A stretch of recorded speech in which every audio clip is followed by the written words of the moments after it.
Hello friends, welcome to जीटेक Poly. तो दोस्तों, हम लोग आरसीसी की स्टडी कर रहे थे, जिसमें कि हमने अपना एक नया chapter shear and bond strength start किया था और इसकी 2 क्लास हम कंप्लीट भी कर चुके हैं। पहली क्लास में हमने शियर एंड बॉन्ड स्ट्रेंथ की थ्योरी कंप्लीट की थी और दूसरी क्लास में दोस्तों हमने इसके न्यूमेरिकल क्वेश्चंस किए थे।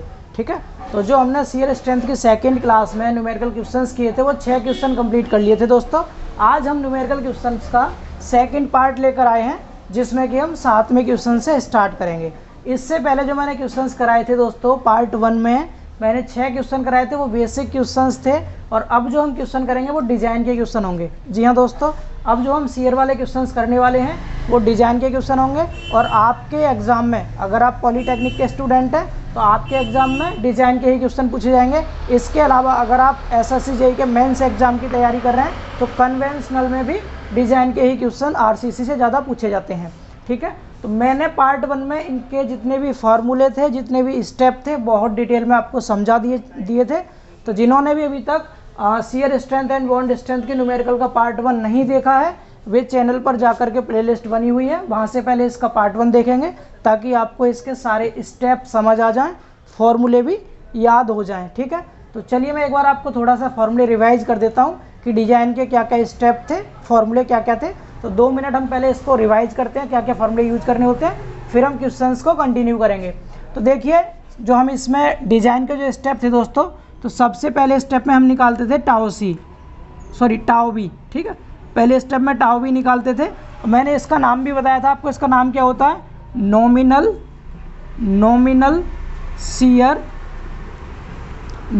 Shear stress. इसको कहते हैं हिंदी में नामन कर्तन प्रतिबल। हिंदी आप लिख सकते हैं, बोल दिए मैंने, नामन कर्तन प्रतिबल। ये रिवीजन है, मैं करा चुका हूँ ऑलरेडी, लेकिन इन क्वेश्चंस पे आपका फोकस अच्छा है इसलिए मैं दोबारा करा रहा हूँ इसको फॉर्मूले के रूप में। तो टाउ वी क्या शियर स्ट्रेस है। तो टाउ वी का जो फॉर्मूला मैंने लिखवाया था वो लिखवाया था दोस्तों VU/V/D। जी हाँ दोस्तों, LSM मेथड में हम क्या यूज करते हैं, BU को दोस्तों हम बोलते हैं अल्टीमेट शियर फोर्स या फिर फैक्टर्ड शियर फोर्स। ठीक है, तो VU क्या होता है, फैक्टर्ड शियर फोर्स होता है। और B/D आप जानते ही हैं, स्टार्टिंग से पढ़ते आ रहे हैं आरसीसी, समझ पा रहे हैं। ये पहला स्टेप था। दूसरे स्टेप में दोस्तों मैंने बताया था आपको टाउ सी निकालना होता है। टाउ सी को हम लोग बोलते हैं डिजाइन शियर स्ट्रेंथ। टाउ सी का नाम क्या था, डिजाइन शियर स्ट्रेंथ। आपको इन टेक्निकल वर्ड्स को आपको इंग्लिश में ही याद रखना है, हिंदी में साथ साथ बोल रहा हूँ। अगर आपको इंग्लिश में प्रॉब्लम है तो आप हिंदी भी सुन सकते हैं इसकी। डिजाइन शियर स्ट्रेंथ का मतलब है अभिकल्पित कर्तन सामर्थ्य, टाउ सी को दोस्तों हम निकालते हैं, टाउ सी को टेबल से निकालते हैं। ठीक है, टाउ सी की वैल्यू हम टेबल से निकालते हैं। आपको आरसीसी की टेबल दी जाएगी एग्जाम में, आपको उसकी हेल्प से निकालना है। तो टेबल से कैसे निकालते हैं, तो ये दोस्तों डिपेंड करता है, मैंने आपको बताया भी था किस पर डिपेंड करता है ये। तो डिपेंड करता है ये PT पर, यानी P% जब आप निकालते हैं उस पर, एंड ग्रेड ऑफ कंक्रीट पर। ये 2 चीज़ पर डिपेंड करता है। ठीक है, ग्रेड ऑफ कंक्रीट पर एंड PT पर। तो ग्रेड ऑफ कंक्रीट तो आपको क्वेश्चन में देगा, जैसे यहाँ दे रखा है M15, ऐसे ही हर एक क्वेश्चन में दे रखा होता है। अब PT कैसे निकालते हैं, PT देख लीजिए, PT का फॉर्मूला होता है AST/B/D/100। PT होता है यहाँ पर परसेंटेज ऑफ स्टील, यानी स्टील की परसेंटेज मात्रा। तो PT का फॉर्मूला यूज करेंगे आप। अब PT की वैल्यू निकलने के बाद आपको जो टेबल दी होगी दोस्तों, उसमें यहाँ पर तो PT की वैल्यू लिखी होंगी, यहाँ PT की वैल्यू होंगी। इधर ग्रेड दे रखा होगा M15, M20, M25, और इनके सामने कुछ वैल्यू लिखी होंगी ऐसे करके, समझ पा रहे हैं, यहाँ वैल्यूज लिखी होंगी कुछ। तो अब करना क्या आपको, जैसे आपने PT की कोई वैल्यू निकाली, सपोज यहाँ पर कोई वैल्यू आ गई PT की निकल के, वो आपकी यहाँ पर है वैल्यू।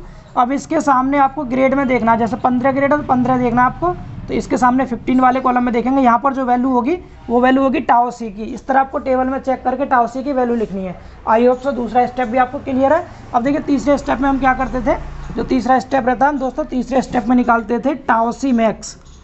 तीसरे स्टेप में निकालते हैं टाउ सी मैक्स, इसका नाम होता है maximum shear stress, maximum permissible shear stress कहते हैं इसको, अधिकतम अनुज्ञेय कर्तन प्रतिबल। ठीक है, ये होता है टाउ सी मैक्स। तो टाउ सी मैक्स की जो वैल्यू होती है दोस्तों, ये फॉर्मूला टाउ सी मैक्स के लिए नहीं है, ये इसके सामने आ गया है, मैं नीचे लिख देता हूँ, टाउ सी मैक्स यहाँ लिख देता हूँ। तीसरा टाउ सी मैक्स रहता था तीसरा स्टेप, तो ये क्या रहता है, maximum permissible shear stress. Hindi में क्या कहेंगे, मैक्सिमम मतलब अधिकतम अनुज्ञेय कर्तन प्रतिबल, टाउ सी मैक्स। तो इसकी जो वैल्यू है दोस्तों, इसकी वैल्यू हमें याद करनी है। ये वैल्यू आपको टेबल में देगा नहीं, ये याद करनी है। किसके हिसाब से, ये भी डिपेंड करेगी केवल और केवल किस पर, depend on grade of concrete पर। ये केवल ग्रेड ऑफ कंक्रीट पे ही डिपेंड करती है इसकी वैल्यू। आपको ग्रेड ऑफ कंक्रीट देगा, उसके अकॉर्डिंग आप इसकी वैल्यू याद रखेंगे। तो मैं 3 वैल्यू ज़्यादा मैंने उन तीनों को लिख दे रहा हूँ। किस किस के लिए, M15 के लिए, M20 के लिए और M25 के लिए। टाउ सी मैक्स की जो वैल्यू होती है, आप 2.5 से स्टार्ट करेंगे, 2.5, इसमें 0.3 ऐड कर दीजिए, क्या हो जाएगा ये 2.8, इसमें भी 0.3 ऐड कर देंगे तो क्या हो जाएगा 3.1। ये टाउ सी मैक्स की वैल्यू है दोस्तों। इस तरह से आपको ये याद करनी है खुद से, ठीक है। तीसरा स्टेप ये था। अब चौथा जो स्टेप था दोस्तों, चौथे स्टेप में हम चेक लगाते हैं, ठीक है। चौथे स्टेप में चेक इन सीयर करते हैं, सीयर में चेक करते हैं, ठीक है। और पांचवा जो स्टेप है उसमें हम स्पेस निकालते हैं। मैं ऑलरेडी ये बता चुका हूँ, आपको पता होगा अच्छे से, ठीक है। स्पेस के दो फॉर्मूले थे, तो मैं आपको क्वेश्चन में ही समझा दूंगा, क्योंकि ऑलरेडी मैं ये बता चुका हूँ, इसमें ज़्यादा टाइम वेस्ट हो जाएगा आपका फिजिकल में। इसलिए 5 स्टेप है, इन 5 स्टेप को आपको याद रखना है। क्लियर ना। तो चलिए हम क्वेश्चन से ही बात करते हैं, फिर वहीं आपको ये चेक वाले स्टेप और स्पेस वाले स्टेप मैं समझा दूंगा साथ साथ, क्योंकि टाइम कम लगेगा। मैं इसको 2-3 बार बता चुका हूँ। जब थ्योरी पढ़ा रहे थे मैंने, तब भी आपको स्टेप बताया था। इससे पहला पार्ट जब किया था, पार्ट 1 हमने न्यूमेरिकल का, तब भी मैंने सारे स्टेप आपको समझाए थे। और थोड़े से स्टेप के नाम तो एटलीस्ट मैंने आपको आज रिवाइज कराई दिए। हम क्वेश्चन की बात करते हैं, क्योंकि क्वेश्चन को काफ़ी ज़्यादा है, और आपको पता है डिजाइन का क्वेश्चन काफ़ी लेंदी रहता है, क्योंकि आपके एग्जाम में दोस्तों केवल और केवल 5 ही क्वेश्चन आते हैं। अगर आप पॉलीटेक्निक एग्जाम की बात करें, केवल 5 क्वेश्चन आपसे पूछे जाएंगे, केवल 5 क्वेश्चन, और एक क्वेश्चन 10 नंबर का रहता है। इस तरह से आपके 50 नंबर के केवल 5 क्वेश्चन आते हैं। तो एक, अगर आप देखें तो ओवरऑल टाइम आपको 2 घंटे 30 मिनट का मिलता है एग्जाम में, 2.5 घंटे का टाइम। तो एक क्वेश्चन को सॉल्व करने के लिए आपको एग्जाम में 30 मिनट का टाइम मिलेगा। अब सोचिए, आप अगर एक क्वेश्चन को 30 मिनट में करते हैं, तो मैं यहाँ अगर क्लास लेक्चर में कराने लग गया, अगर एक क्वेश्चन को 30 मिनट में, तो सोच लीजिए आप कितना टाइम लग सकता है। क्योंकि लगभग मैं 15 क्वेश्चन कराऊंगा। कितने, 15, 6 क्वेश्चन मैं ऑलरेडी करा चुका हूँ, और बाकी जितने क्वेश्चन है कोशिश करेंगे आज की क्लास में हम सारे क्वेश्चन कंप्लीट कर सकें। इसीलिए आपको थोड़ा सा स्पीड को बढ़ाते हुए और ध्यान से समझते चलना अच्छे से, ठीक है। मैं कोशिश करूंगा 30 मिनट के क्वेश्चन को 5 से 6 मिनट में करके आपको समझा सकूं। तो आप ध्यान से समझेंगे, और मैं जो जो चीज़ें बताऊंगा आप साथ साथ उसको समझते चलेंगे, क्योंकि हो सकता है 2-4 क्वेश्चन करा के मैं आपको आगे के स्टेप समझा दूँ, आप खुद से भी कर लें क्वेश्चन, क्योंकि टाइम बहुत लगता है, वीडियो में ज़्यादा लेंदी करना नहीं चाहता। इसीलिए आपको क्या करना है, क्वेश्चन को बहुत ध्यान से समझना है। बहुत इजी क्वेश्चन है, आप एक बार समझिए, कोशिश कीजिए, आपको बहुत अच्छा समझ में आएगा। चलिए मैं क्वेश्चन रीड करता हूँ। पहले क्या लिखा है, लिखा हुआ है एक आरसीसी बीम 200 mm गुणा 400 mm प्रभावी माप की है। यानी ये आरसीसी बीम का एक सेक्शन दे रखा है, 200 mm और 400 mm के साथ लिखा है प्रभावी। प्रभावी कहते हैं इफेक्टिव को। तो ये प्रभावी गहराई है स्मॉल डी, समझ पा रहे हैं। तो यहाँ पर आपको क्या क्या वैल्यू दे दी, एक तो बी दे रखा है, कितना दे दिया अभी 200 mm, इसके बाद स्मॉल डी दे दिया आपको कितना 400 mm। इतना समझ आ रहा है। आगे बोला है इसमें 16 mm व्यास की 4 छड़ें डाली गई हैं। तो 16 mm फाई की, फाई मतलब डाया होता है व्यास की 4 छड़ें, तो 4 नंबर ऑफ बार्स डाली गई हैं इसमें। इसके बाद बोला है धरन के आलंबों पर 40 किलो न्यूटन का फैक्टर्ड अपरूपण बल। फैक्टर्ड अपरूपण, फैक्टर्ड किसे बोलते हैं, अल्टीमेट को, यानी BU। अपरूपण बल तो सब जानते हैं, कर्तन बल को कहते हैं, यानी शियर फोर्स को कहते हैं। शियर फोर्स को B से डिनोट करते हैं, और फैक्टर्ड लिखा हो तो U लगा देते हैं यहाँ, अल्टीमेट, ठीक है। तो ये दे रखा है कितना 40 किलो न्यूटन। इसके बाद आगे क्या दिया है आपको, आगे दे रखा है धरन की सीमांत अवस्था विधि से, लिमिट स्टेट मेथड से अपरूपण में जांच कीजिए। मैंने क्या बोला था, डिजाइन के क्वेश्चन की पहचान कैसे करेंगे, तो 2 ही बातें लिखी होंगी सिर्फ, या तो लिखा होगा क्वेश्चन में कि अपरूपण में जांच कीजिए, या लिखा होगा अविकल्पन करें। इन दोनों में से कोई एक चीज़ भी लिखिए, तब भी आपको डिजाइन ही करना है दोस्तों, समझ लीजिए बहुत अच्छे से, ठीक है। अब क्या बोला है इसने, आपको करना क्या है, इसमें डिजाइन करना है, चेक इन शियर। आपको चेक इन शियर करना है, चेक इन शियर, आपको शियर में चेक करना है, समझ पा रहे हैं। और कह रहा है अगर आवश्यक हो तो अपरूपण में, अपरूपण प्रबलन का अविकल्पन भी करें, डिजाइन भी करना है दोस्तों आपको इसका। अविकल्पन को इंग्लिश में डिजाइन बोलते हैं, ठीक है, डिजाइन भी करना है। और धरन के लिए M15 ग्रेड की तो कंक्रीट है, कंक्रीट की ग्रेड दे रखी है M15, एंड मृदु इस्पात Fe 250 का यूज किया है, माइल्ड स्टील का यूज किया है Fe 250 का, यूज कर रखा है। तो मैंने क्वेश्चंस की सारी डिटेल आपको यहाँ पर लिख दी है छोटी सी फॉर्म में। अब एक एक करके स्टेप को आपको फॉलो करते चलना है और क्वेश्चन को सॉल्व करना है। स्टेप 5 है, केवल 5 स्टेप है, एक बार फिर रिपीट कर रहा हूँ आपके लिए मैं। तो सबसे पहला जो स्टेप होता है दोस्तों स्टेप 1 को यूज करेंगे। मैं यहाँ पर लिख रहा हूँ मैं स्टेप 1। तो सबसे पहला स्टेप क्या होता है, क्या निकालते हैं हम सबसे पहले स्टेप में, टाउ वी निकालते हैं। क्लियर। तो पहले हमें टाउ वी निकालना है। टाउ वी का नाम क्या होता है, इंग्लिश में लिख रहा हूँ मैं यहाँ पर, नॉमिनल शियर स्ट्रेस, हिंदी में कहते हैं इसको नामन कर्तन प्रतिबल। ठीक है, डिनोट करते हैं इसको टाउ वी से। टाउ वी का फॉर्मूला जस्ट अभी मैंने आपको बताया था क्या होता है, तो यहाँ पर लिख देता हूँ मैं। टाउ वी का फॉर्मूला होता है BU/B/D। समझ पा रहे हैं, यहाँ वैल्यू पुट कर दीजिए आप। BU की वैल्यू कितनी है, 40 किलो न्यूटन थी। न्यूटन में चेंज करने के लिए 1000 से गुणा कर दी, अपॉन में B गुणा D, और B और D का मान 200 गुणा 400 दे रखा है, 200 × 400। समझ पा रहे हैं। तो यहाँ से जो टाउ वी की वैल्यू आ गई दोस्तों, टाउ वी की वैल्यू वो कितनी आ जाएगी, आप इसको कैलकुलेट कर सकते हैं। कैलकुलेटर अलाउ होता है एग्जाम में, मैं आपको कैलकुलेट करके दिखा देता हूँ। 40 × 1000 और डिवाइड बाई 200 × 400, तो ये कितना आ गया, 0.5 आ गया। ठीक है, 0.5 न्यूटन पर mm²। आई होप सो पहला स्टेप सभी दोस्तों को समझ आ गया होगा। पहला स्टेप क्लियर है सबको। अब बात करते हैं स्टेप 2। सेकंड स्टेप क्या होता है, देखिए ध्यान से समझते चलिए दोस्तों। मैंने आपको स्टेप वाइज फॉर्मूले करा दिए हैं, इतनी सिंपल लैंग्वेज में आपको बुक में नहीं मिलने का। ठीक है, अगर आपको कंटेंट पसंद आ रहा है तो वीडियो को लाइक भी कर देना जरूर। देखिए सेकंड स्टेप में हम क्या करते हैं, नॉमिनल के बाद निकालते हैं design shear strength. Design shear strength, जो भी स्टेप बताए थे उन्हीं को फॉलो करना है बस आपको। डिजाइन शियर स्ट्रेंथ, तो देखिए डिजाइन शियर स्ट्रेंथ को हम टाउ सी बोलते हैं, टाउ सी। अब मैंने बताया था कैसे निकालते हैं इसकी वैल्यू। इसकी वैल्यू दोस्तों आप टेबल से निकालते हैं। ठीक है, आपको टेबल दी जाएगी तो आप इसको किससे निकालेंगे, टेबल से। टेबल से, लेकिन टेबल से निकालने के लिए 2 चीज़ चाहिए हमें, एक तो पीटी चाहिए। पहले आप पीटी निकाल लीजिए यहाँ से। पीटी का फॉर्मूला क्या होगा दोस्तों, अभी लिखवाया था मैंने आपको, AST/B/D और इंटू में 100%। वैल्यू पुट करेंगे, AST कितना है, तो AST इससे निकालेंगे 16 mm व्यास की 4 छड़ दी गई हैं। तो मैं AST इधर निकाल देता हूँ साइड में। AST बराबर π/4 और 16 का स्क्वायर, ये तो एरिया का फॉर्मूला होता है। अब कितनी छड़ है, 4, तो 4 से कर दीजिए मल्टीप्लाई।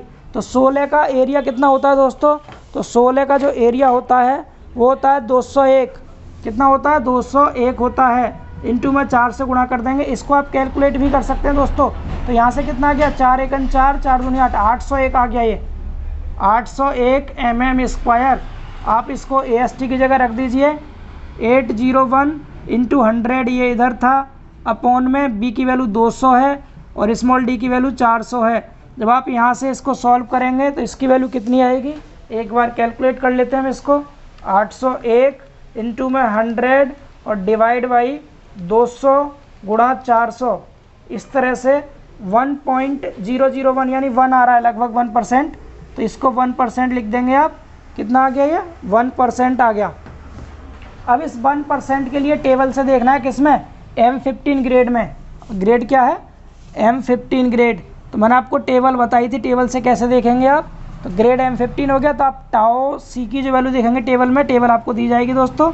मैं यहाँ आपको टेबल शो नहीं करा रहा हूँ, अगर आपको ज़रूरत है तो मैं टेबल आपको डिस्क्रिप्शन में PDF दे दूँगा, आप उसमें देख लेना। ठीक है, कमेंट में लिख देंगे मुझे कि सर टेबल भी दे दीजिए इसकी, मैं आपको टेबल प्रोवाइड कर दूँगा। हालांकि एग्जाम में मिलेगी, आप बिल्कुल परेशान ना हो। तो इसकी जो वैल्यू आ रही है दोस्तों टेबल से, टाउ सी की 0.60 आ रही है, 0.60 न्यूटन पर mm²। समझ पा रहे हैं, दूसरा स्टेप भी निकल गया, पहला स्टेप भी हो गया था। अब बात करते हैं तीसरे स्टेप की। तो तीसरा स्टेप होता है टाउ सी मैक्स। यहाँ लिख देता हूँ, छोटा सा स्टेप है सिर्फ, टाउ सी मैक्स, या फिर मैं रफ कर रहा हूँ पहले दोनों स्टेप को दोस्तों, आपको क्लियरली समझ आ जाए। समझ पा रहे हैं आप, तो इन दोनों वैल्यूज़ को मैं लिख दे रहा हूँ कहीं पे। क्वेश्चंस को रफ कर रहा हूँ मैं, क्वेश्चन आप समझ गए होंगे। क्वेश्चंस को रफ कर देता हूँ मैं, यहाँ ऊपर सॉल्व कर लेते हैं हम थोड़ा। ठीक है, यहाँ पर क्वेश्चन रफ किया मैंने बस। अब देखिए स्टेप नंबर 3, तीसरा स्टेप देखेंगे। स्टेप नंबर 3, तीसरे स्टेप में हमें क्या करना है, टाउ सी मैक्स निकालना है। टाउ सी मैक्स को कहते हैं मैक्सिमम परमिजिबल शियर स्ट्रेस या स्ट्रेंथ भी बोल देते हैं, ठीक है, स्ट्रेस। हिंदी में क्या कहते हैं इसको, हिंदी सब बताइए क्या होती है इसकी, अधिकतम अनुज्ञेय कर्तन प्रतिबल, टाउ सी मैक्स कहते हैं। इसको किससे निकालते हैं, ग्रेड ऑफ कंक्रीट से निकालते हैं। तो ग्रेड ऑफ कंक्रीट क्या दे रखी है आपको यहाँ पर, ग्रेड ऑफ कंक्रीट क्वेश्चन में दी थी कितनी, M15, और M15 के लिए टाउ सी मैक्स की वैल्यू मैंने बताई थी क्या होती है, टाउ सी मैक्स की वैल्यू होती है 2.5 न्यूटन पर mm²।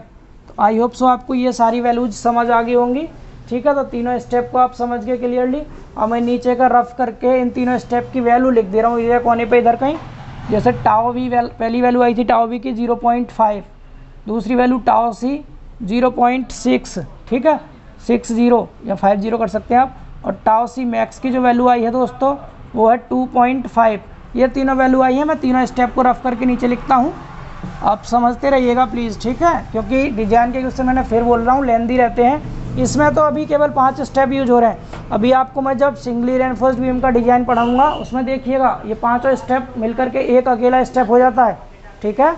और लेंदी हो जाएंगे क्वेश्चंस, तो प्लीज़ करके ध्यान से समझते रहेंगे। RCC is the most important subject and very easiest subject, ठीक है, बहुत आसान भी है आप समझेंगे तो।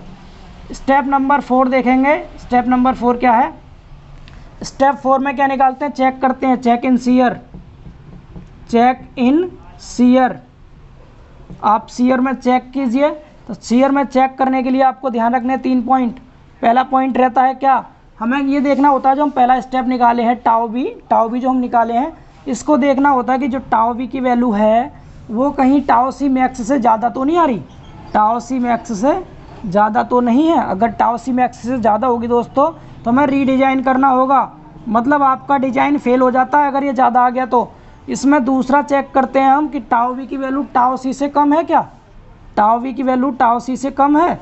अगर टाउ सी से कम होगी तो हम मिनिमम रेनफोर्समेंट प्रोवाइड करेंगे। मिनिमम रेनफोर्समेंट कैसा, शियर रेनफोर्समेंट, ठीक है। मिनिमम मतलब होता है न्यूनतम और शियर का मतलब होता है कर्तन। तो मिनिमम शियर रेनफोर्समेंट आप प्रोवाइड करेंगे, ठीक है, मिनिमम शियर रेनफोर्समेंट। और तीसरा जो स्टेप होता है, अगर इस टाउ बी की वैल्यू इन दोनों के बीच में आती है, पहले तो कम हो गई दोनों, अगर बीच में आती है टाउ सी से तो ज़्यादा आए टाउ बी और टाउ बी, ठीक है, टाउ बी और टाउ सी मैक्स से कम आए, तो इस केस में हमें प्रॉपर शियर रेनफोर्समेंट प्रोवाइड करना पड़ेगा। प्रॉपर शियर रेनफोर्समेंट आपको प्रोवाइड करना पड़ेगा, यानी कि आवश्यकता अनुसार आप कर्तन प्रबलन प्रोवाइड करेंगे। तो आप खुद चेक कर लीजिए इनमें से कौन सी वैल्यू बन रही है। देख लीजिए आप टाउ बी टाउ सी की वैल्यू आपके सामने लिखी हुई है, तो आप देखें ध्यान से। तो देखिए सबसे ये दूसरा वाला काम कर रहा है, इसमें देख लीजिए टाउ बी की वैल्यू क्या है 0.50 यानी 0.5 और ये 0.6 है, टाउ सी से कम है टाउ बी। दूसरा वाला तो मतलब हमें मिनिमम शियर रेनफोर्समेंट प्रोवाइड करना है, केवल इतना चेक करना होता है आपको, ठीक है। यहाँ लिख देंगे बी प्रोवाइड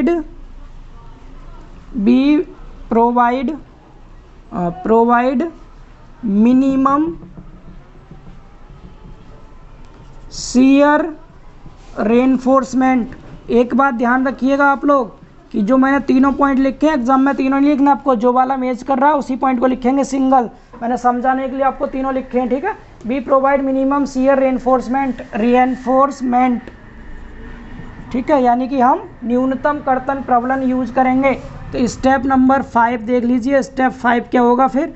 स्टेप 5 और लास्ट स्टेप है डिजाइन का, शियर में डिजाइन का। इसमें हम निकालते हैं स्पेस। इसमें क्या निकालेंगे, स्पेस ऑफ स्टीरप्स, यानी हिंदी में कहते हैं इसको छल्लों का अंतराल। जो आप इसमें छल्ले यूज करेंगे उनके बीच में स्पेस कितना है, उनका अंतराल निकालना है, मोस्ट इम्पोर्टेंट है ये। इसमें मैं आपको बता दूं, अगर देखिए पहली कंडीशन में तो आप रीडिजाइन करेंगे, अगर दूसरी कंडीशन बनती है ये वाली मिनिमम वाली, तो मिनिमम के केस में देख लीजिए, मिनिमम के केस में जो हम स्पेस का फॉर्मूला यूज करते हैं वो क्या करते हैं, इसको एस फॉर स्पेस होता है ना, तो एस बी से डिनोट करते हैं, बी फॉर यहाँ पर कर्तन से मतलब होता है। तो इसके लिए फॉर्मूला रहता है दोस्तों 0.87 FY/ASB अपॉन 0.4B। समझ पा रहे हैं? समझ गए आप लोग? अगर ये वाला बनता, तीसरा वाला पॉइंट बनता, तो इसके केस में जो हम SB का फॉर्मूला लगाते हैं दोस्तों, वो लगाते हैं 0.87 FY/ASB into D upon VUS। ठीक है, ये फॉर्मूला कब लगाएंगे? जब ये तीसरी कंडीशन बनती। दूसरी कंडीशन में आप ये वाला फॉर्मूला यूज करेंगे, याद रहेगा। तो अभी हमारी कंडीशन कौन सी है? मिनिमम वाली, तो हम ये फॉर्मूला यूज करेंगे। ये अभी यूज नहीं करेंगे, जहाँ यूज होगा वहाँ हम इसको समझा देंगे अच्छे से आपको। फिलहाल आप इसकी बात कर लीजिए अभी। तो यहाँ देखेंगे आप, ASB आपके लिए नया है। यहाँ पर ASB, ये सब तो आप जानते हैं। FY क्या है? FY ग्रेड दे रखी थी आपको, वैल्यू पुट कीजिए। देखिए 0.87 इंटू FY की वैल्यू 250 दिया था ना। ग्रेड क्या दिया था? FE 250, तो 250 यहाँ पुट कर दीजिए। इसके बाद ASB की बात करें तो ASB क्या होता है? तो ASB के लिए आपको दोस्तों यहाँ पर एज्यूम करना पड़ेगा साइड में। एज्यूम मतलब होता है आप मानेंगे। यहाँ पर आपने माना कि आप 8 mm फाई का 2 legs मतलब होता है 2 टांग वाला वर्टिकल स्टीरअप यूज कर रहे हैं। वर्टिकल स्टीरअप आप यूज कर रहे हैं। समझ पा रहे हैं आप लोग? ठीक है, 8 mm फाई का 2 टांग वाला ऊर्ध्वाधर स्टीरअप मतलब छल्ला प्रयोग कर रहे हैं आप। तो इसके लिए जो आप ASB निकालेंगे, फॉर्मूला हो जाएगा पाई/4। कितना? 8 है तो 8 का स्क्वायर, इसके टांगों की संख्या से गुणा करते हैं। तो इस तरह से इसकी वैल्यू कितनी आएगी? 100 mm स्क्वायर। ठीक है, आप कैलकुलेट करके देख सकते हैं। मैं आपको दिखा दूं, शिफ्ट के साथ पाई/4 इंटू में 8 का स्क्वायर 64 हो गया, 50 आ गया, 50 का 2 गुना 100। समझ आ गया ASB? तो ASB की वैल्यू आपको ये याद करना डायरेक्टली, इस चीज़ को याद करना। हर एक क्वेश्चन में यही फॉलो करें हैं। ठीक है, अपॉन में कीजिए 0.4 इंटू B की वैल्यू क्वेश्चन में दे रखी थी 200। इसको कैलकुलेट करके आप SB की वैल्यू बता दीजिए यहाँ से कितनी आ गई। तो SB की जो वैल्यू आएगी दोस्तों 0.87 इंटू 250 इंटू में 100 और डिवाइड बाई 0.4 इंटू में 200। समझ पा रहे हैं? तो ये वैल्यू आ गई 271.875। इसको आप लगभग करके से करके लिख सकते हैं। आप से करके कितना? से करके आप लिख दीजिए यहाँ पर, इसको लिख दीजिए से करके और 272 mm आप लिख सकते हैं इसको। इसके अलावा ये तो पहला हो गया। इसमें 2 इसके पॉइंट और होते हैं, ध्यान रखेंगे। एक तो ASB की वैल्यू देखेंगे 0.75D चेक करेंगे आप। तो 0.75D की वैल्यू दे रखी थी 400। इसको कैलकुलेट करेंगे कितना हो जाएगा? 2 पंजे 20, 4 पंजे 20 और कितना हो गया? 2 और 4 सत्ते 28 और 2 30। सही किए हैं ना कैलकुलेट? 300 आ रहा है। आप चेक कर लीजिएगा भाई एक बार। ठीक है, हम बिना कैलकुलेटर के कर दिए हैं इसको 300 mm। और तीसरा पॉइंट जो रहता है वो रहता है इसका कि SB की वैल्यू 300 mm हो। SB की वैल्यू 300 mm। तो इन तीनों में से ये और ये, इन तीनों में से जो सबसे कम रहती है वो होता है स्पेस ऑफ स्टीरअप। तो कितना है? 272 सबसे कम है। तो ये हो जाएगा स्पेस ऑफ स्टीरअप्स। समझ पा रहे हैं? तो 5वां स्टेप भी हो गया। अब लास्ट में आपको डायग्राम बनाना है। तो एक बार डायग्राम को देख लीजिए कैसे बनाएंगे डिजाइन में। ये डिजाइन का पूरा क्वेश्चन है दोस्तों, इसलिए थोड़ा टाइम लग गया सॉल्व करने में। नॉन स्टॉप क्वेश्चन करा रहा हूँ, बिल्कुल भी फालतू बात नहीं कर रहे हम लोग यहाँ। ठीक है, तो आप समझते चलिएगा प्लीज़। और नेक्स्ट क्वेश्चन में आपको समझाऊंगा, आप उन्हें खुद से करेंगे। फिर मैं आपको डायरेक्ट बॉन्ड के क्वेश्चन कराऊंगा। ठीक है, बॉन्ड वाले। तो आप लिखेंगे क्या? आप क्या लिखेंगे? डिजाइन आपका कंप्लीट हो गया। तो आप डिजाइन कंप्लीट होने के बाद एक लाइन लिखेंगे ऐसे। इस लाइन को याद करिएगा कैसे लिखेंगे आप। Be use 8 mm phi 2 legs मतलब 2 टांग वाला। Be use 8 mm phi 2 legs vertical स्टीरअप्स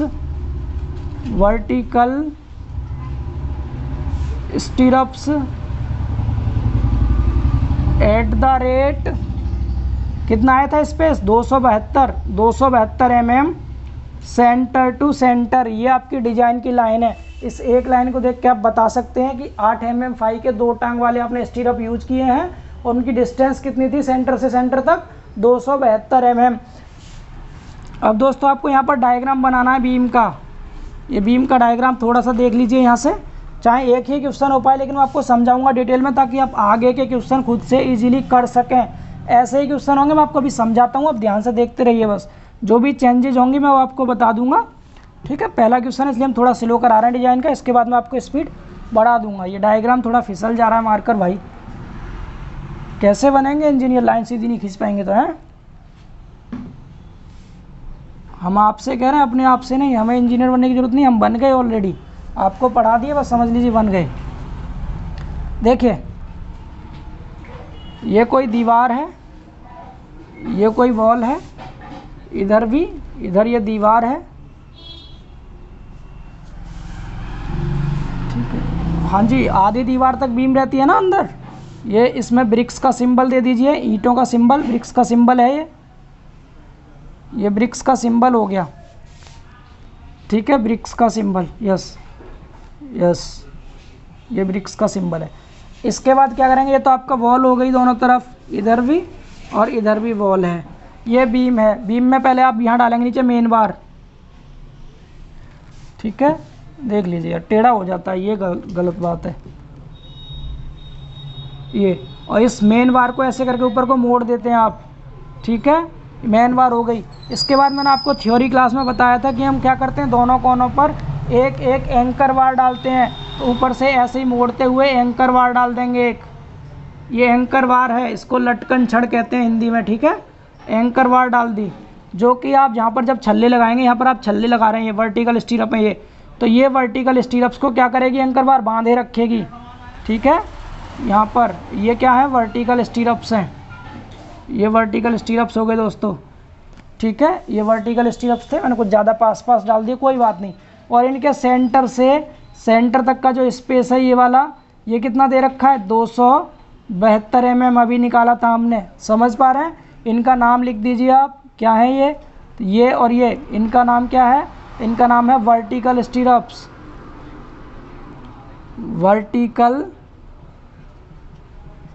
स्टीरअप्स, ठीक है। इसके बाद ये क्या है, ये है दोस्तों मेन बार, इसको कहेंगे मेन बार, ठीक है। ऊपर ये क्या है, ये है दोस्तों एंकर बार, एंकर, ANCHOR, एंकर बार, समझ आ गया ना भाई। इतना सा डायग्राम बनाना है। इसके अलावा क्रॉस सेक्शन बनाएंगे, इसका क्रॉस सेक्शन कैसे बनाएंगे, देखिए क्रॉस सेक्शन देख लीजिए। क्रॉस सेक्शन कितनी मेन बार दे रखी थी, 16 mm, 5 की 4 बार थी, तो 1 2 3 4, और दोनों कोनों पे एक एक एंकर बार डाल देंगे, समझ पा रहे हैं। यहाँ पर 2 टांग वाला एक स्टीरअप लगा दीजिए, ये छल्ला यूज करेंगे आप। एक सिरा इसका ये है, दूसरा सिरा देखिए, ये ऐसे ले गए, ऐसे ले गए, ऐसे करके इधर मोड़ दिया इसको, तो ये क्या हो गया, ये वाला 2 legs वर्टिकल स्टीरअप, वर्टिकल स्टीरअप दिख रहा है आपको। एक टांग ये है इसकी और एक टांग ये है, 2 टांग वाला वर्टिकल स्टीरअप्स। और ये क्या है, ये मेन, ये एंकर बार हैं, एंकर बार, ठीक है। ये और ये दोनों एंकर बार थी। इसके अलावा ये चारों क्या है, ये इधर है मेन बार, मेन बार। तो दोस्तों मैंने आपको डायग्राम भी समझा दिया, दोनों डायग्राम बना के आएंगे आप डिजाइन में। अब हुआ है आपका सीयर का कंप्लीट डिजाइन। तो आई थिंक सो 15 मिनट में कम से कम यही अकेला क्वेश्चन हो पाया है, लेकिन आप बिल्कुल परेशान ना हो, आपको एग्जाम में इसको 30 मिनट में करना है, समझ पा रहे हैं। एकदम इजीली आराम से स्लो मोशन में करेंगे, समझते समझते स्टेप्स को फॉलो करेंगे, तब डिजाइन के क्वेश्चन करने हैं। अब चलते हैं थोड़ा सा फटाफट से स्पीड को बढ़ाते हैं, यानी कि पहला इस क्वेश्चन समझ गया आप। अब सीयर के डिजाइन के जितने क्वेश्चन है, 4-5 क्वेश्चन हो रहे हैं, मैं आपको फटाफट क्वेश्चन समझाता हूँ और आपको बताता हूँ कैसे कैसे करना है, समझा दे रहा हूँ, आप खुद से करेंगे सारे क्वेश्चन, ठीक है। फिर जो बॉन्ड स्ट्रेंथ के क्वेश्चन है दोस्तों, वो मैं कराऊंगा आपको, ठीक है। उसमें भी 1-2 क्वेश्चन बता दूंगा, फिर आप आगे के क्वेश्चन खुद से करेंगे। क्वेश्चन मैं आपके सामने लिख रहा हूँ, ठीक है। देखिए इसको रफ करते हैं जल्दी से।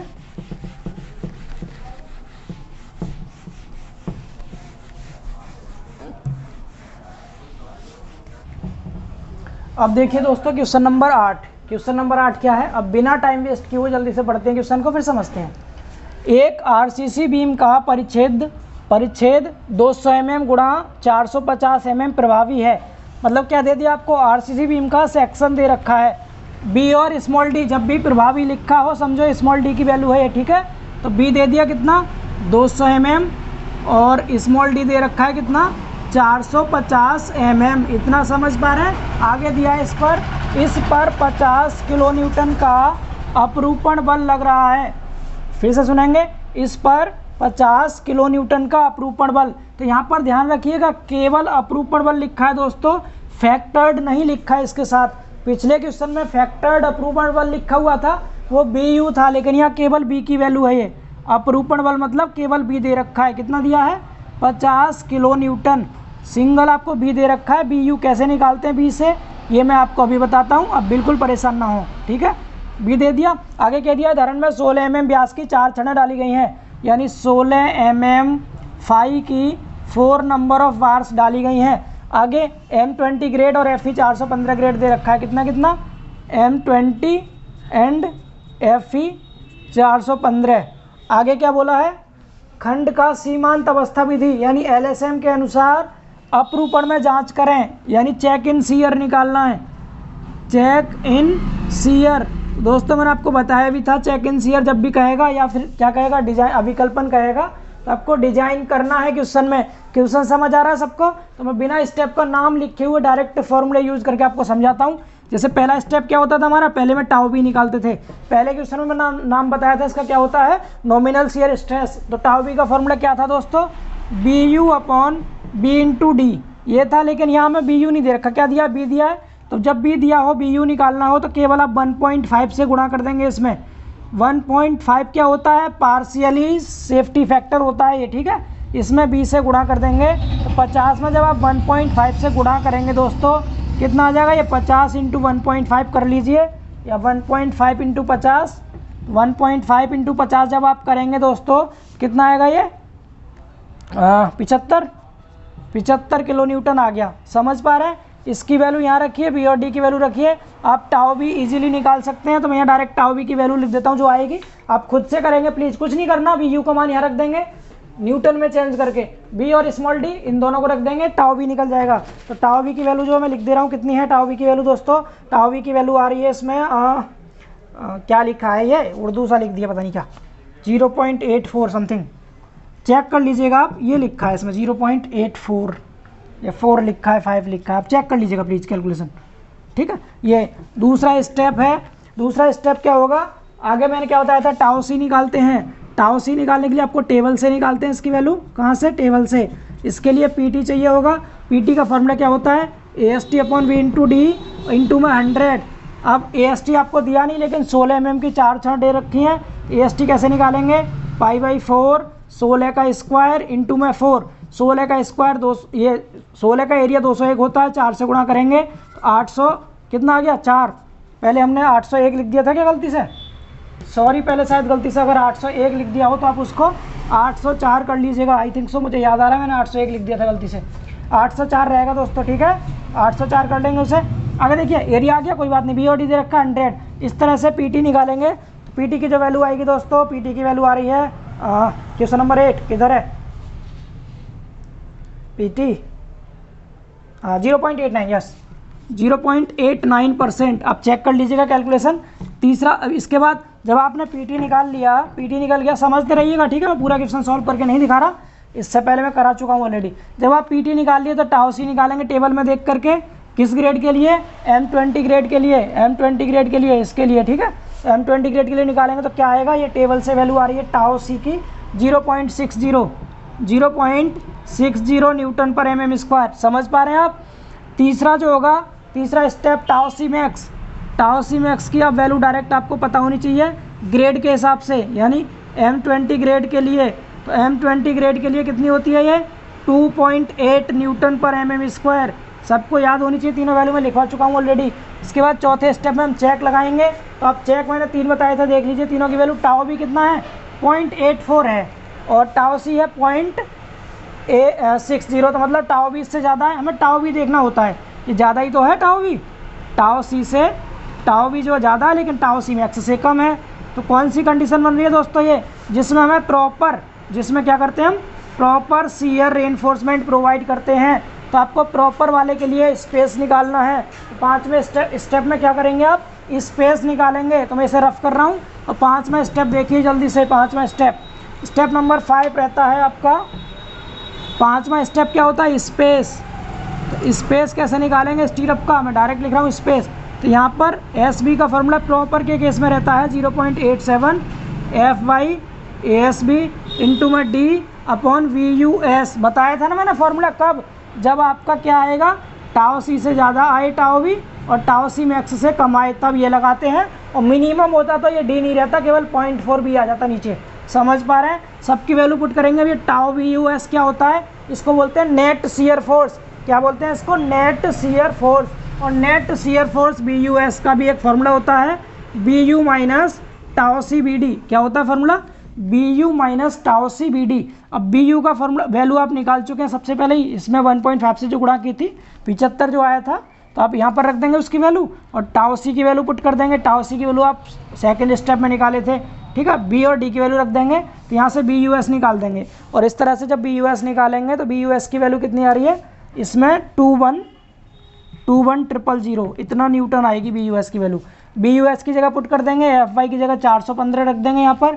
ए एस बी कितना, वही 100 यूज करेंगे, 8 mm फाई का 2 टांग वाला स्टीरअप यूज करेंगे, स्मॉल डी रखेंगे, सारी वैल्यू पुट करेंगे। तो यहाँ से एस बी की जो वैल्यू आएगी दोस्तों वो कितनी आएगी, तो ये कैलकुलेट करनी है, इसमें इसकी वैल्यू नहीं लिखी हुई है, तो आप इसको कैलकुलेट कर लेंगे। सारी वैल्यू आपके पास है, F Y 415, A S B 100, small D की वैल्यू 450 रख देंगे, बी यू एस की जगह 2100 रख देंगे, 21,000, सारी वैल्यू रख के निकाल लेंगे इजीली। फिर 2 पॉइंट और आपको पता ही है एस बी के, दूसरा पॉइंट क्या होता है 0.75 डी, और तीसरा पॉइंट क्या होता है दोस्तों, तीसरा पॉइंट एस बी का होता है 300 mm। अब इन तीनों में से इसमें से और इसमें से चेक कर लीजिएगा कौन सा कम है, जो सबसे कम होगा वही स्पेस हो जाएगा, और उस स्पेस के लिए आप डायग्राम बना देंगे, इजीली इसका डिजाइन कर सकते हैं। समझ पा रहे हैं, तो जल्दी से देखते हैं अगला क्वेश्चन। अगला क्वेश्चन क्या है डिजाइन का, मैं इसे रफ कर रहा हूँ। इस क्वेश्चन में, पुराने क्वेश्चन में सिर्फ इतना ही अंतर था, क्या, एक तो आपको यहाँ पे बी दिया था, बी यू निकालना था, तो जब भी बी दिया हो बी यू निकालना हो तो 1.5 से गुणा करते हैं, और कंडीशन अगर ये वाली बन जाए तो फार्मूला एस बी का ये वाला यूज़ करते हैं, जिसमें बी यू एस का फार्मूला ये रहता है। ये नई चीज़ थी इस क्वेश्चन में पिछले के अकॉर्डिंग। समझ पा रहे हैं, बाकी सब सेम था। अब देखते हैं अगला क्वेश्चन, देखिए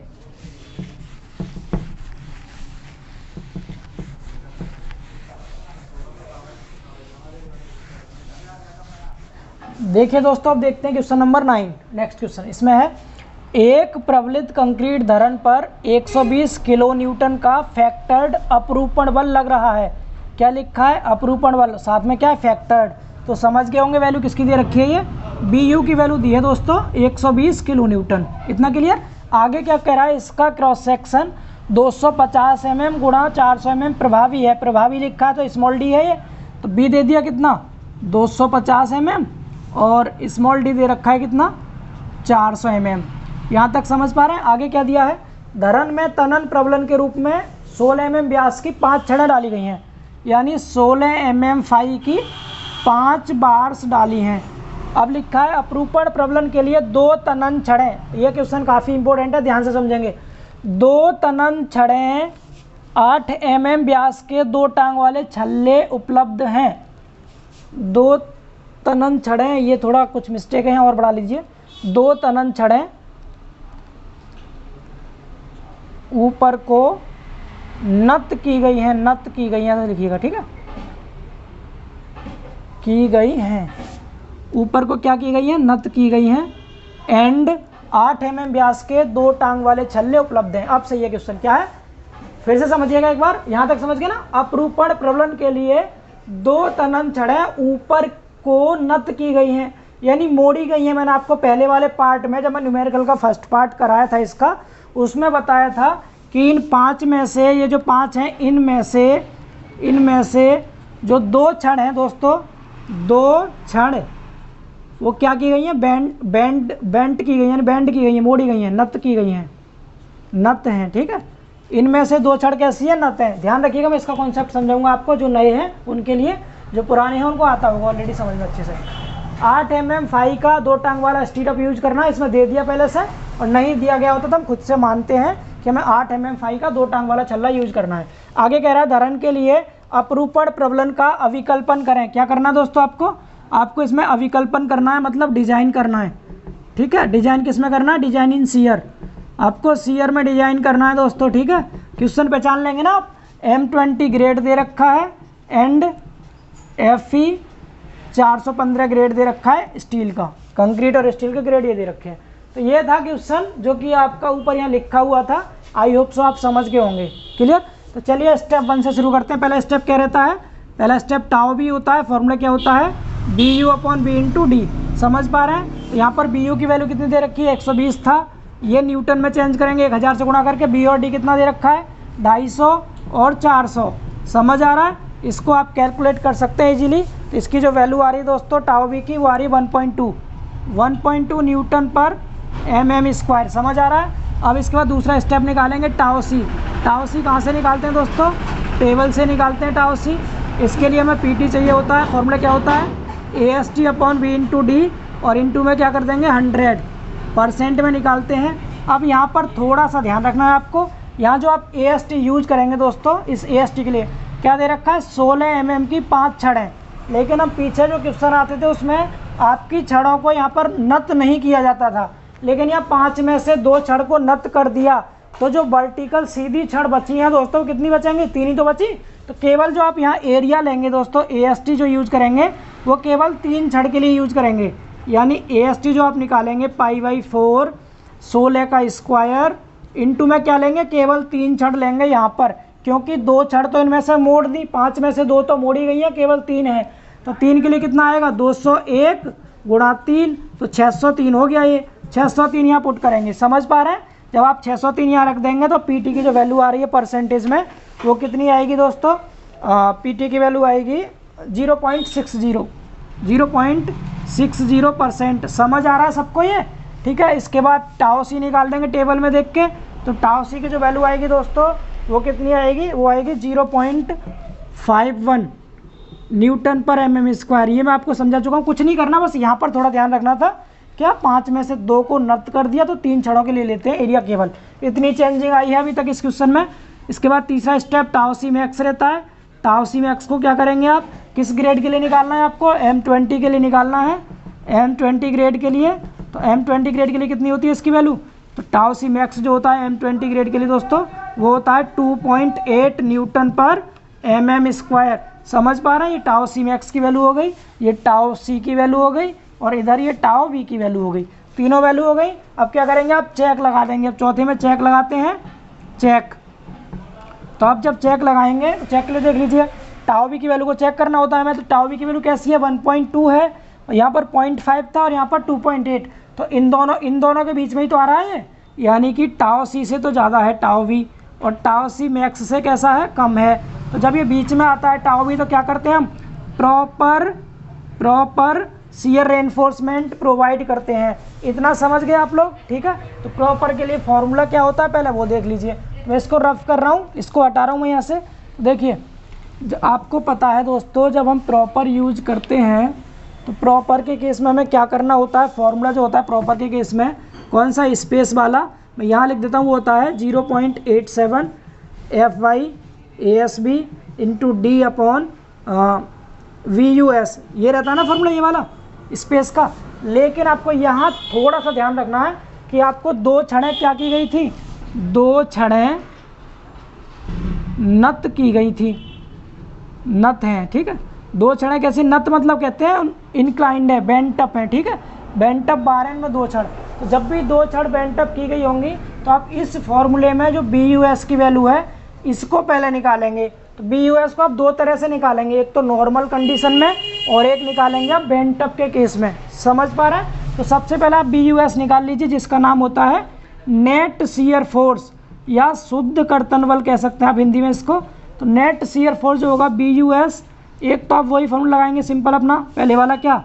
BU माइनस टाउ सी BD, ये फॉर्मूला लगाएंगे। तो इसमें BU कितना था दोस्तों? तो BU था 120 और 3 जीरो लगा दी न्यूटन में, माइनस टाउ सी कितना आया था दोस्तों? टाउ सी था 0.51 इंटू B, स्मॉल b कितना था? 250, और स्मॉल d था 400। इसको सॉल्व करके आपको यहाँ से BUS निकालना है।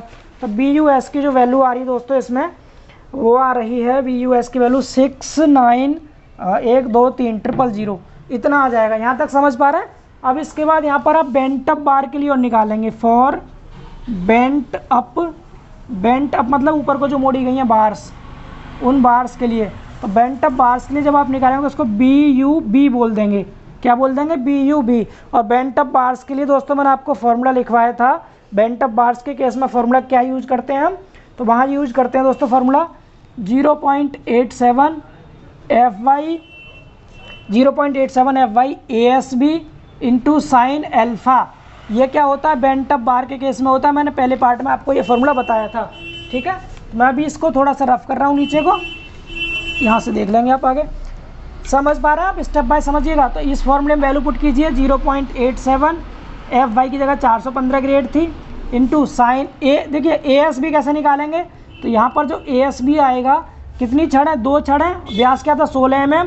तो π/4 16 का स्क्वायर इंटू 2 लेंगे। तो 16 का 201 होता है, 2 से गुणा कर दीजिए इसमें। तो 2 एकम 2, 2 दूनी 4, 402 आ गया। 402 यहाँ रख दीजिए। साइन अल्फ़ा की वैल्यू हमेशा 45 लेनी है आपको, ठीक है।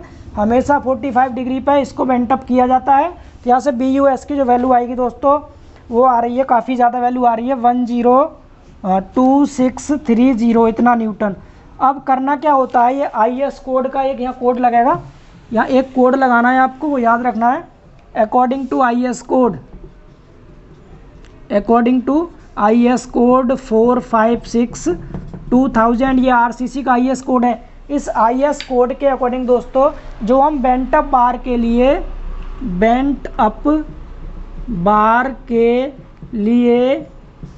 नेट शियर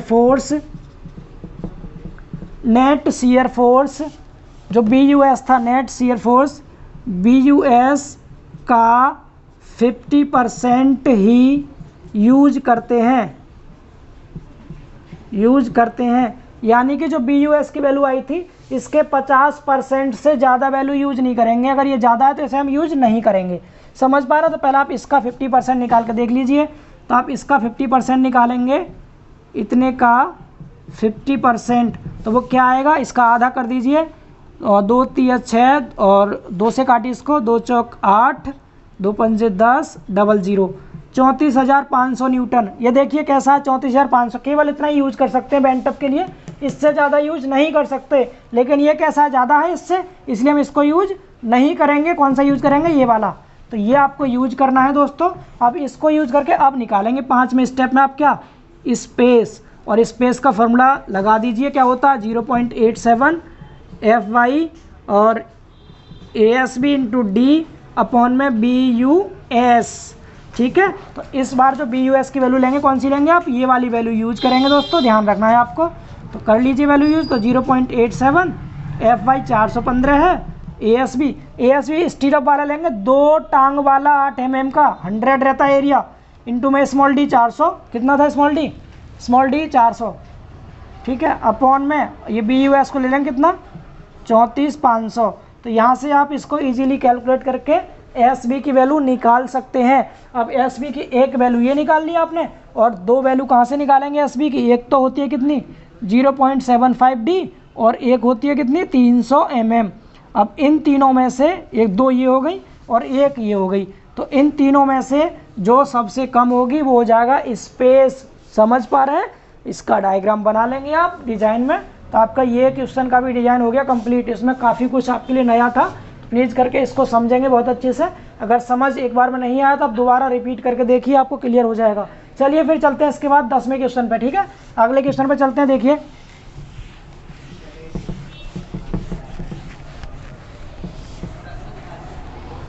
देखिए दोस्तों, क्वेश्चन नंबर 10, इसमें लिखा है एक प्रबलित कंक्रीट प्रासधरण। जी हाँ दोस्तों, यहाँ ध्यान रखिएगा, प्रासधरण, इसको इंग्लिश में कैंटिलीवर बीम बोलते हैं। तो एक प्रासधरण पर 10 किलो न्यूटन प्रति मीटर स्वयं के भार सहित का भार आ रहा है। यहाँ पर इस बार क्वेश्चन में आपको अपरूपण बल या फैक्टर्ड अपरूपण बल ऐसा कुछ नहीं दे रखा, यानी शियर फोर्स या फिर फैक्टर्ड शियर फोर्स नहीं दिया गया है। यहाँ आपको क्या दिया है क्वेश्चन में? यहाँ दे रखा है लोड, यानी भार दिया है, ठीक है। लोड दिया है लेकिन बीम के भार के सहित दिया है, यानी कोई कैंटिलीवर बीम है ये कोई कैंटिलीवर बीम है, ठीक है। ये सपोज कोई कैंटिलीवर बीम थी, और इस पर जो लोड आ रहा है, क्योंकि किलो न्यूटन पर मीटर यानी यूडीएल की फॉर्म में, यूडीएल की फॉर्म में यहाँ पर कितना है? ये 10 किलो न्यूटन पर मीटर। ये और जो बीम है ये वाली है, इस बीम का दोनों का बाहर मिला करके इतना है, मतलब आपको यहाँ पर टोटल W दे रखा है 10 किलो न्यूटन पर मीटर। आई होप सो समझ पा रहे हैं आप लोग, ठीक है। तो ये W की वैल्यू दी है आपको, V नहीं दे रखा है इस बार। आगे समझिए और देखिए इसके बाद क्या बोला है इसने सॉरी थोड़ा गले में प्रॉब्लम हो गई है, कोई बात नहीं। और यह आलम्ब से 2.5 मीटर बाहर निकली हुई है, यानी ये इसका आलम्ब है, यहाँ पर फिक्स थी, ये 2.5 मीटर बाहर निकली हुई है इधर को, ठीक है 2.5 मीटर। आगे क्या कह रहा है फिर ये बाहर निकली हुई है खंड में तनन इस्पात के रूप में 20 mm व्यास की 3 छड़ें डाली गई हैं। 20 mm फाई की 3 नंबर ऑफ बार्स का यूज किया गया है। आगे कह रहा है प्रास धरण की कर्तन में जांच कीजिए। क्या करना है आपको? Check in shear. क्या करना है? Check in shear. आपको शियर में चेक करना है दोस्तों, ठीक है। मैंने बताया था जब भी शियर में चेक करने को कहे आपसे या डिजाइन करने को कहे, आप करेंगे डिजाइन के स्टेप ही फॉलो, ठीक है। यदि आवश्यक हो तो 2 टांग वाले उदग्र छल्ले होते हैं वर्टिकल स्टीरअप्स का कर्तन प्रबलन के रूप में अभिकल्पन भी करें। डिजाइन भी करना है आपको 2 लेग्स वर्टिकल स्टीरअप के लिए। FE 250 और M15 का यूज किया गया है। अच्छा इसकी सेक्शन नहीं पढ़ पाए थे हम, सेक्शन भी दे रखा है। ये कितना सेक्शन क्या दिया है? बी का मान तो दे रखा है 250 mm और स्मॉल डी दे रखा है। स्मॉल डी नहीं दोस्तों कैपिटल है, ये प्रभावी नहीं लिखा है, तो ये कैपिटल डी की वैल्यू दे रखी है। कैपिटल डी कितना दिया है? 400 mm। एक बार मैं चेक कर लेता हूँ ये प्रभावी है या इफेक्ट नॉर्मल है। तो 400 mm दोस्तों ये इफेक्टिव नहीं है, इसने टोटली दे दिया ये, ठीक है। यहाँ प्रभावी नहीं लिखा है, तो इसमें स्मॉल डी निकालने के लिए आप इसमें खुद से इफेक्टिव कवर माइनस कर सकते हैं। आप मान लीजिएगा यहाँ पर एज्यूम कर लीजिएगा आप कि आपने जो कवर मान लिया इफेक्टिव कवर, ये क्या होता है इफेक्टिव कवर? मैं सबसे पहली क्लास में आपको समझा चुका हूँ सब कुछ, ठीक है। इफेक्टिव कवर आपने सपोज मान लिया कितना 50 mm मान लीजिए, चलिए। तो अब यहाँ से स्मॉल डी निकाल सकते हैं, कितना आएगा? ये 350 mm हो जाएगा। इसमें से इफेक्टिव कवर माइनस कर देंगे, स्मॉल डी आ जाएगा, ठीक है। समझ पा रहे आप इतना? या फिर ये हो सकता है शायद प्रभावी होगा, क्वेश्चन में लिखा नहीं है प्रभावी, क्योंकि इतनी कम गहराई की बीम नहीं होगी, लेकिन कोई बात नहीं, आप इसको स्मॉल डी करके ही करिएगा, ठीक है। ये एज्यूम नहीं, इसको प्रभावी लिख लीजिएगा आप। ये भाई मिस्टेक हो सकता है, मुझसे लिखने में मिस्टेक हो गई है, प्रभावी होगा, आप प्रभावी कर लेंगे यहाँ। अगर प्रभावी ना हो तो वैसे कर देंगे जैसे मैंने बताया आपको, क्योंकि कम डेप्थ है, इतनी कम डेप्थ के लिए डिजाइन करने में दिक्कत होगी आपके लिए, इसलिए यही प्रभावी मान के करेंगे आप। अब देखिए क्वेश्चन में इसमें नया क्या है आपके लिए। एक तो नया ये है कि आपको V नहीं दे रखा, W दे रखा है। दूसरी चीज़ क्या है? दूसरी चीज़ क्या नहीं है इसमें? दूसरी चीज़ आपके लिए इसमें और कुछ खास है? हाँ जी, और ख़ास ये है कि कैंटिलीवर बीम है। तो देखिए स्टार्ट करते हैं, इसका सॉल्यूशन कैसे करेंगे ध्यान से देखेंगे, ठीक है। और आज के लिए दोस्तों ये क्वेश्चन लास्ट है, क्योंकि इसके डिजाइन के क्वेश्चन काफ़ी लेंदी रहते हैं, तो हम इतने ही क्वेश्चन कर पाएंगे आज। 7, 8, 9, 10 4 क्वेश्चन कर लिए हमने आज। 4 क्वेश्चन काफ़ी 1 घंटे की क्लास में बहुत होते हैं। अब इसमें आपका जो बॉन्ड वाला पार्ट रह गया है, बॉन्ड, तो बॉन्ड के डिजाइन के क्वेश्चन 3-4 क्वेश्चन है, लगभग आधे घंटे की क्लास में मैं आपको अलग से प्रोवाइड करा दूंगा, ठीक है। इसके बाद नेक्स्ट क्लास में आपको मैं बॉन्ड के क्वेश्चंस दे दूंगा, बॉन्ड स्ट्रेंथ के क्वेश्चन कैसे करते हैं। फिलहाल के लिए आप आज के लिए हम यहीं तक रखते हैं, तो मैं इस क्वेश्चन को सॉल्व कर दूंगा, ठीक है। इसको समझ लें ध्यान से, देखिए। तो अब करना क्या आपको? सबसे पहले आपको चाहिए होता है क्या? जब आप पहला स्टेप निकालते हैं दोस्तों, टाउ बी निकालते हो, तो आपको क्या चाहिए? BU चाहिए होता है, B × D चाहिए, तो B × D तो ये दे रखा है B और D, ठीक है। अब रह गया BU, तो BU कहाँ से निकालेंगे? आप लोड दे दिया आपको W। तो जब भी कोई कैंटिलीवर बीम हो दोस्तों जिसकी लंबाई L हो, इस पर कोई UDL आ रहा हो W, तो इसके लिए जो B का फॉर्मूला होता है शियर फोर्स का, क्या होता है? W × L। क्या होता है?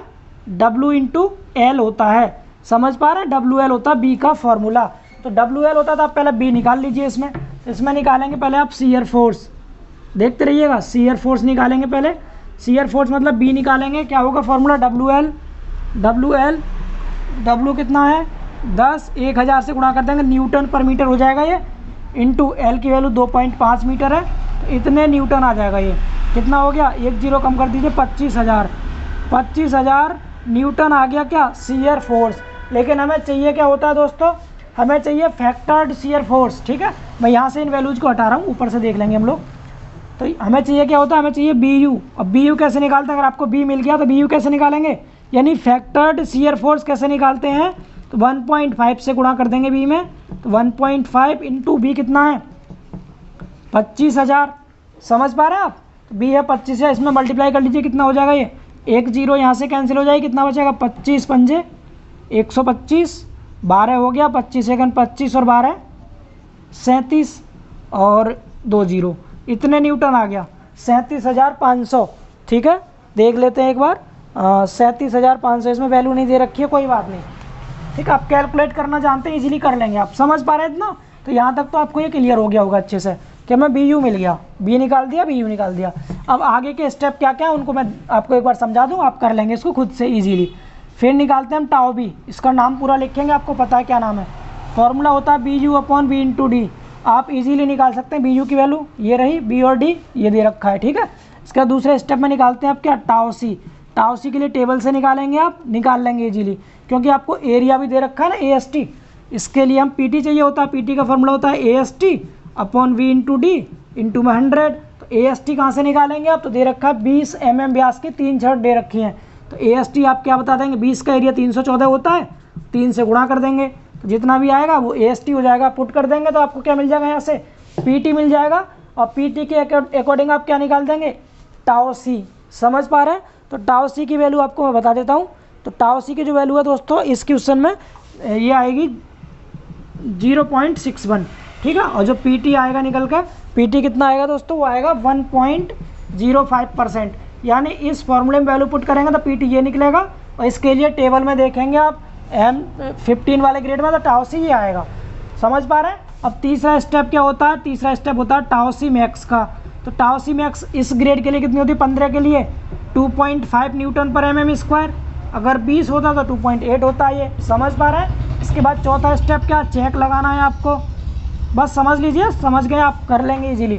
चेक में क्या करेंगे, टाउ बी देखेंगे, टाउ बी कितना है, टाउ सी कितना है, और टाउ सी मैक्स कितना है। तो दो ही देखने हैं आपको। टाउ बी की वैल्यू अगर कम होगी टाउ सी से तब तो मिनिमम वाला यूज करेंगे आप। कौन सा मिनिमम वाला, एस बी का फॉर्मूला क्या होता है 0.87 F Y A S B upon में 0.4 बी। समझ पा रहे हैं ये वाला। और अगर टाउ बी की वैल्यू बीच में आएगी किसके, टाउ सी से ज़्यादा आएगा टाउ बी, और टाउ सी मैक्स से कम आएगा, तो इसके इसमें प्रॉपर रेनफोर्समेंट प्रोवाइड करते हैं, जिसके लिए फॉर्मूला क्या होता है 0.87 F Y A S B into D upon B U S. I hope so कर लेंगे आप इजीली इसको। बहुत कुछ हार्ड नहीं था इसमें, एकदम आसान था, केवल यहीं तक था मेन काम बी यू निकालने का। ये आपको समझ आ गया तो आगे आप इस क्वेश्चन को इजीली कर पाएंगे। समझ पा रहे हैं दोस्तों? तो आज के लिए हम केवल इतना ही रखते हैं, यानी कि अब आपके सीयर के पूरे 10 क्वेश्चन हो गए, जिनमें 4 क्वेश्चन मैंने डिजाइन के करा दिया आपको, और 6 क्वेश्चन बेसिक वाले कराए थे। तो अब आपको सीयर में कोई दिक्कत नहीं होनी चाहिए। इस वीडियो को और इस सब पिछली जो वीडियो थी उन दोनों लेक्चर में आप इजीली समझ गए होंगे कि सीयर के लिए में क्वेश्चंस को कैसे सॉल्व करना है। तो अब तक 3 वीडियो हो चुकी है आपके सीयर के लिए। अब चौथी वीडियो एक लास्ट वीडियो रहेगी इस चैप्टर की, जिसमें हम बॉन्ड स्ट्रेंथ के क्वेश्चन करेंगे। उसके बाद आपको नया चैप्टर स्टार्ट होगा, सिंगली रेनफोर्स्ड बीम का डिज़ाइन। तो दोस्तों आपको चैनल से जुड़े रहना है। मैं 1 घंटे में आपको max to max content provide करने की पूरी कोशिश करता हूं दोस्तों, क्योंकि आप जानते हैं हमारे पास कोई टेक्निकल बोर्ड तो है नहीं, नॉर्मल बोर्ड है इसी पे, इसलिए मैं क्वेश्चंस को पहले ही लिख लेता हूं आपके लिए, वीडियो को एडिट भी करता हूं, काफ़ी टाइम लगता है दोस्तों, बहुत मेहनत करनी पड़ती है वीडियो तैयार करने के लिए। आपको वीडियो को लाइक जरूर करना है और अपने इस परिवार को और बढ़ाना है। सब्सक्राइबर्स का भी थोड़ा ध्यान रखना है, वीडियो को जितना ज़्यादा से ज़्यादा हो सके शेयर कीजिए और जुड़े रहिए आप चैनल के साथ। मैं आपको टोटल आरसीसी यहीं पे करा दूंगा आपके एग्जाम से काफ़ी पहले, ठीक है, वो भी एकदम मस्त वाले कंटेंट के साथ। तो ठीक है फिर दोस्तों, मिलते हैं इसके बाद नेक्स्ट वीडियो में बॉन्ड स्ट्रेंथ के डिजाइन के लिए। तब तक के लिए आप इन क्वेश्चंस की प्रैक्टिस कीजिए। ठीक है दोस्तों, बाय बाय, टेक केयर।